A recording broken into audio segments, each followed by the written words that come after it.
Retroblasting is a YouTube channel for adult pop culture enthusiasts.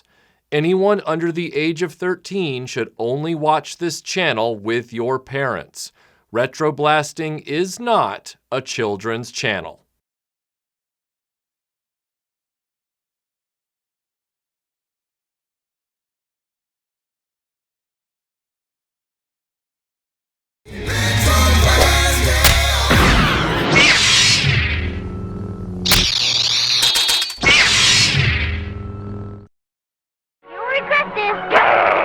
Wait till he gets his claws into a Jedi Knight. Whoa, some jaws! This is my only chance! I think it's safe to say that Jabba the Hutt was an impressive feat of puppeteering and visual effects, despite what you might think about Return of the Jedi as a film. Some of the best craftsmen in the world made him, and to date, modern CGI cannot recreate their accomplishment. He was big, imposing, and malignant. What kid wouldn't want to have him in his collection to make life miserable for his other toys? The Kenner Jabba the Hutt action playset was a real mainstay in my Star Wars toy collection, and quite often, Jabba was the more frequent villain against my heroes than even Darth Vader. The toy's sheer size was enough to trump using the Lord of the Sith most of the time. His design was top-notch. He's kind of gross, and his tail moves around, and he's got this semi-sticky plastic he's made out of, and he smoked a hookah. This is one seriously sociopathic kid's toy, but he's got that villainous magic that kids just eat up. I often consider if Jabba had been in Andy's toy collection in Toy Story, Woody and Buzz would have been assassinated or enslaved, and Jabba would have ruled the day. We are gonna die. I'm out of here! There are some weird design features of the vintage Jabba toy, though. For starters, the trap door that Jabba used to drop people into the Rancor pit is incorporated into the surface of his throne. So in order to place people into the pit, Jabba has to move off the throne, which is weird. Additionally, the pit is so shallow, the figures just lay down inside it, and Jabba gets placed back on top of the doors, which is really strange. Can you imagine the victim's view? Sir?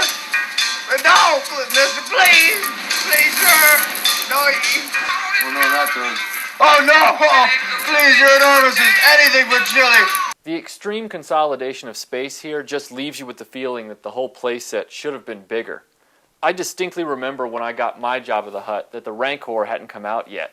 And so this pit is a real letdown. We used to use a demon from Galoob's Black Star line as a weak stand-in for the Rancor. It looked more like a pit fight from Conan than the Rancor battle, or a tomb for Indiana Jones to explore. Otherwise, the Jabba the Hutt playset was awesome. The same can't be said for the Max Rebo band. I remember getting these and thinking there wasn't much I was going to be able to do with them. And that 5-year-old me was right. It was 3 dumb aliens playing instruments. That's it. I guess if you wanted to have a dance party scene with all your other goofy toys.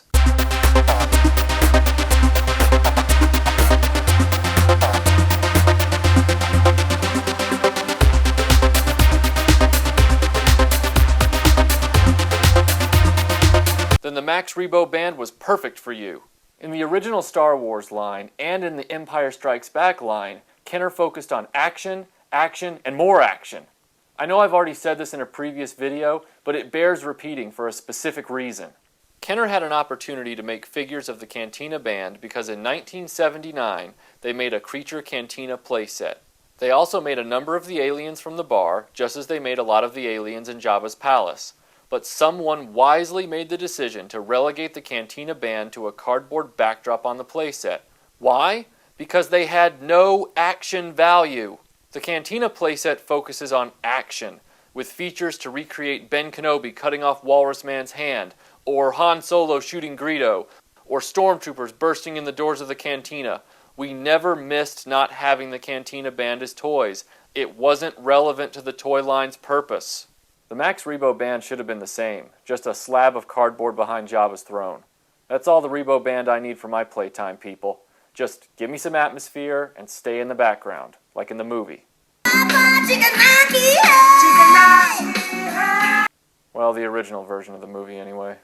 But that's what the Return of the Jedi line did. They gave us in-action figures, so we could thrill to recreating that pivotal moment when Lando is turned down for a promotion. Watch as the Empire marshals its marching band for the big parade. Which brings us to the brilliance of the final piece of Kenner's Jabba's Palace series, the Rancor monster. In the Rancor, Kenner hit a home run. Right out of the box, the Rancor is kinetic and powerful. He towers over the other toys, his arms are long and taloned and can wipe out entire swaths of playtime scenery. His mouth opens and closes at the pull of a switch, and he can swallow the smaller characters whole. Wicket, Yoda, the Jawa, and Ugnaught go down his gullet with relative ease, and he can spit them back up with a little effort. I wish his mouth had been big enough to eat all these fur nuggets. Of the three main Jabba's Palace toys, the Rancor is king of the hill. If I could go back to 1983 and do it all over again, I'd design Jabba's playset like this. The Rancor would come with this big cave, and it would have a trap door in the center, and a rectangular hole in the top behind it. You could buy Jabba and set his throne in the hole, and he would come with a cardboard backdrop to give the upper deck a nice surround. And that's where the Max Rebo band would be, in the background, not taking up valuable playtime real estate. Ah, crud.